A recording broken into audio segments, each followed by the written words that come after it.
Hi everybody, welcome to Monday's Indycar on the 22nd of October 2018. Today is the penultimate day, the last day before the big Clearpoll independence vote tomorrow. Now those of you who have no idea what I'm talking about, I've been talking a lot recently on Indycar about a thing called blockchain technology. Blockchain technology is a method of voting and interacting with government which is based on an encrypted voting system which can be done from a mobile phone or a computer or a tablet.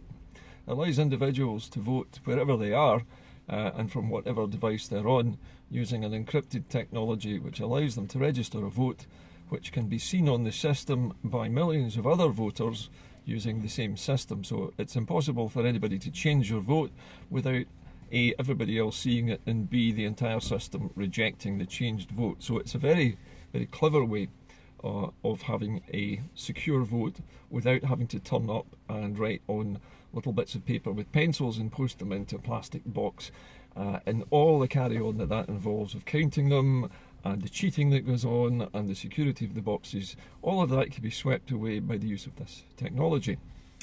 So tomorrow is a thing called Yes Day. Now this is an event which has been set up by a company called Clearpoll. They're an Australian firm who market a commercial version of blockchain. And their commercial version of blockchain is in the form of a telephone app or an application which you can download onto either an Android phone or onto an iPhone.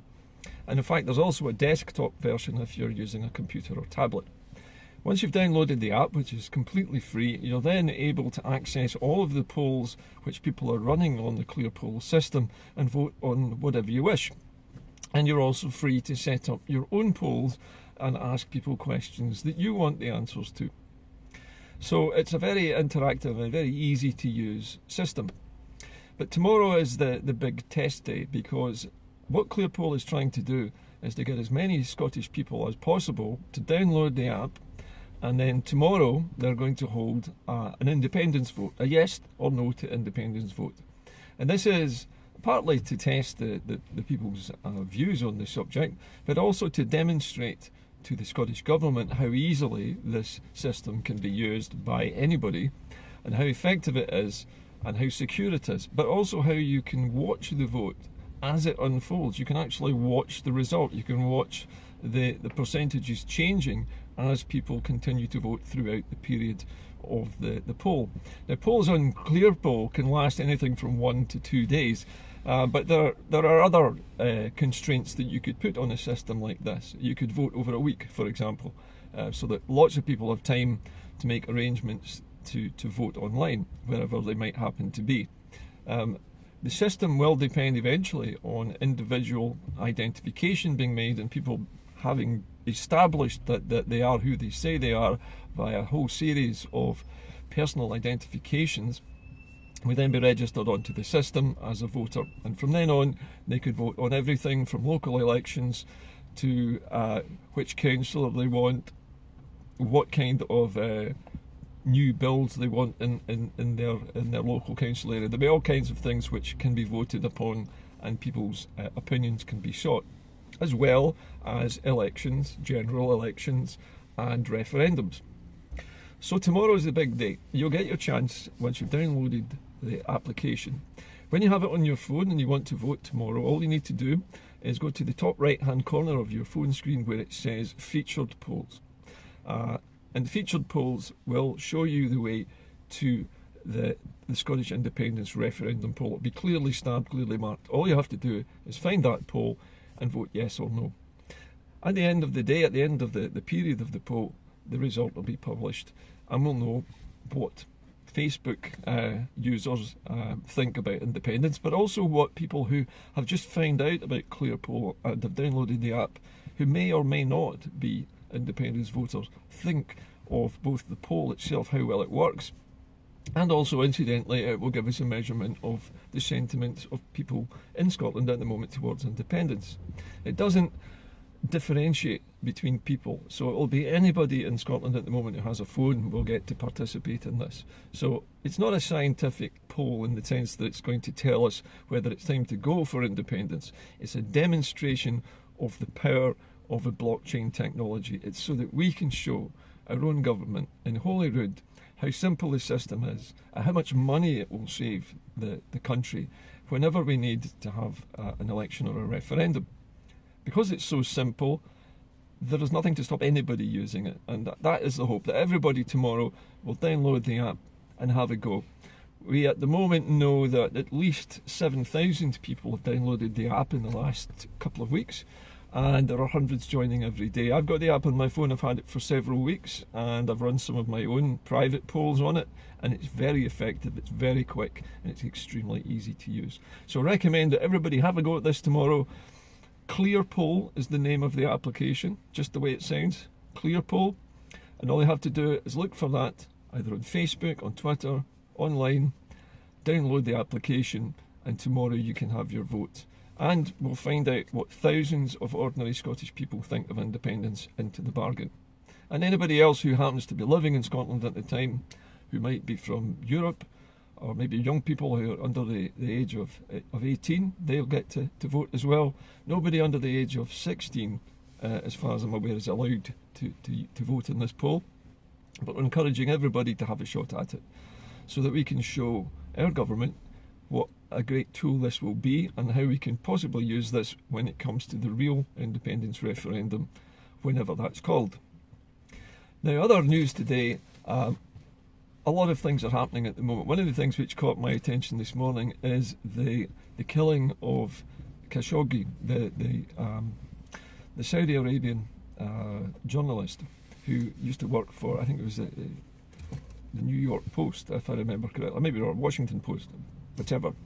But anyway, it's now been admitted by the Saudi Arabians that he was actually murdered inside their embassy inside Turkey.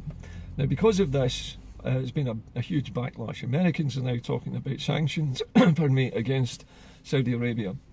If the UK does the same thing, and it is already making noises about sanctions against Saudi Arabia, that creates a big problem for the UK, which sells billions of pounds worth of bombs and ammunition and planes and tanks and all kinds of other defence equipment to the Saudi Arabians.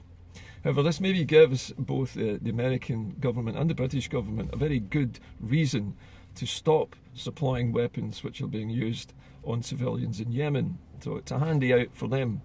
But I was remembering that during the 1970s, when there were retaliations against Saudi Arabia for various things, that there was an oil crisis. The Saudi Arabians shut America and the rest of the UK out of their oil sales, and the price of oil shot up as a result, and there was a massive crisis because the value of oil went through the roof. Nobody could afford it. It brought everything in the West to a grinding halt. Now, I'm not saying that that's definitely going to happen this time, but we already know that since Khashoggi was murdered, that the value or the price of oil has gone up already, and it's heading up towards $100 a barrel. It was also reported this morning by the BBC and others that yet another big oil field west of Shetland is to be opened up by BP. It's been given the go-ahead, and it looks like there are billions and billions of litres of oil still, not in the North Sea, but in the massive continental shelf to the west of Shetland and the northwest of Scotland, all at the moment unexploited by anybody. The British government's obviously got its eye on this as a major resource for the United Kingdom, and is probably banking on keeping a hold of this as a backstop for itself against the Brexit chaos, which is now almost inevitable. In German newspapers over the last weekend, there have been articles openly mocking the British state for its outrageous arrogance and the fact that it is now making itself the laughingstock of almost the entire world by removing itself from its closest export market and isolating itself from everybody. In fact, as an island nation, we are the oddball of Europe. As an island nation, in fact, England is the oddball of Europe. Scotland, not so much. Scotland is still viewed as part of the United Kingdom by many Europeans, but they know the difference between England and Scotland, and they know that Scotland did not vote to leave the EU, and they are all expecting us, as soon as Brexit happens, to leave the United Kingdom and return to Europe, either in a free trade association or as a full member. The point is that no matter what happens with Brexit, Scotland has always been a resource exploitation colony of the British state. The British state is still colonising Scotland at a furious rate. It has, up until, I think, quite recently, 2017, if I remember correctly, there has been a net influx of English migrants into Scotland, numbering the tens of thousands. It's been going on for a long time. And if it continues to do so over the next the next 5 or 6 years, there could be as many as 1.5 million English immigrants flooding over the border into Scotland. Now, I'm not saying that's necessarily a bad thing, but under the terms of the United Nations, that is one of the descriptors for a colony where the larger power starts to pour more and more of its people into the colonised country to try to outnumber the local people. Now, I'm not saying that is a deliberate thing that's happening. I'm just saying that that will be the result of Brexit. More and more English people will be driven north into Scotland because England's living standards are going to fall so rapidly.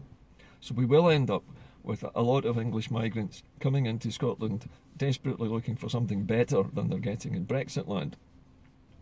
However, the point of this conversation about being a colony is that we are being exploited. And under the terms of the UN's descriptions of a resource exploitation colony, we fit it perfectly. And the UN is trying everything it can, and it said this to the UK repeatedly, to decolonise the remaining countries of the UK. In other words, to get out of Scotland and to stop ripping off its natural resources. It's not acceptable to the UN, it's not acceptable to the rest of the world to plunder other people's natural resources, and yet it's still going on. It's something we need to remember ourselves as Scottish residents, whether you're English or not. The fact that Scotland is surrounded by oil, surrounded by coal, surrounded by wind and tide. It is very rich in natural resources, and those at the moment are being stolen from under us by the UK and sold off to oil companies at a knockdown rate. They're not even making a great deal of money out of it, and Scotland sees none of it.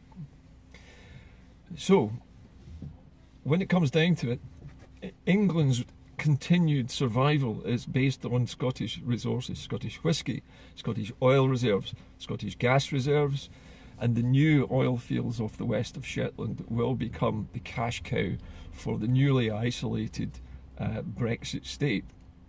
And if we don't want to be ripped off even more after Brexit, then we really need to get ourselves out of the Union pretty quickly and take the English immigrants who are with us as new Scots into this new Scottish state, because we need them. We need more people to help us. We need everybody who lives in Scotland to become part of the setup and part of us and part of what the new state will be, which is inclusive of everyone.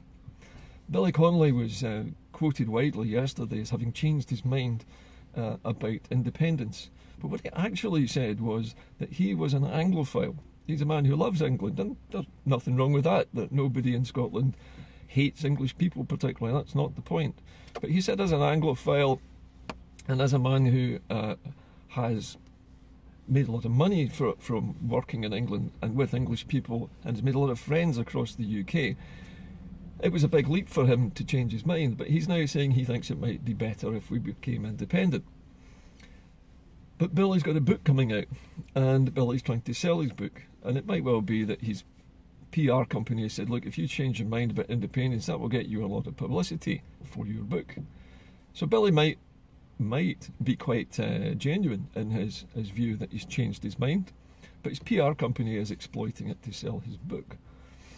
But this is all mixed up with his point about Scotland being a resource exploitation colony of England, effectively, because England is the one which forced Scotland into union in the first place. But ever since then, it's been exploiting our whisky, our oil resources, our beef resources, everything that we make in Scotland is benefiting the rest of the UK.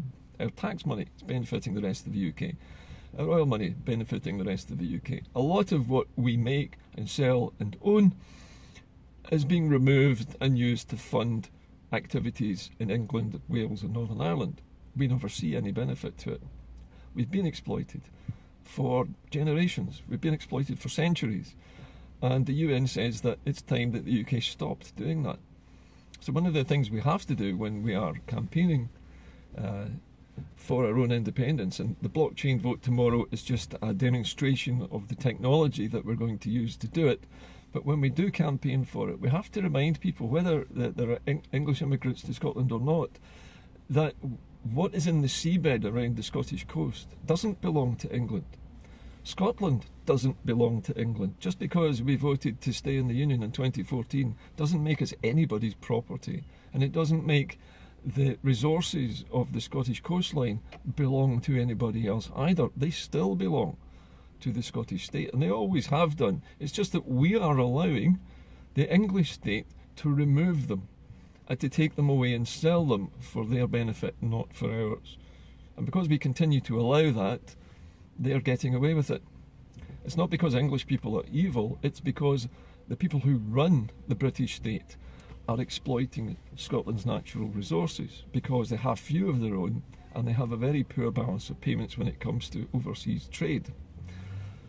Okay, so at the end of this broadcast, let's condense this down to the simplest form. Tomorrow we are going to run an experiment on blockchain to demonstrate the technology to our government, to show them that this is what we want to use for our next independence referendum.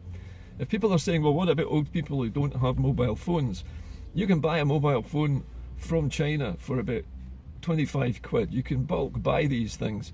They're Android phones. They're quite simple. All you have to do is download the Clearpoll app onto each phone and show each pensioner how to use it and give it to them as a present. The money saved from not running a conventional vote will easily pay for the cost of all these little phones. And those people will then have instant access to exactly the same democracy as everybody else has access to. We will all be equal, including the elderly, including those who are in hospital beds who cannot get to a polling station, including those even on holiday who can register to vote because they are domiciled here, and they could vote even while they're on holiday and it will still work. That's the beauty of this system. It's cheap, it's simple, it's secure, and it means no more postal votes. There's no way it can be rigged because the system is based on thousands of millions of phones and other devices. Everybody has a copy of the ledger on their phone in their app, and all those millions of copies, each one of those is linked to all the other millions. And if somebody's vote is changed from an outside source, or anything is changed on that blockchain, all those millions of other phones' applications will reject it. And that's why nobody can cheat the system. It's not based on one computer.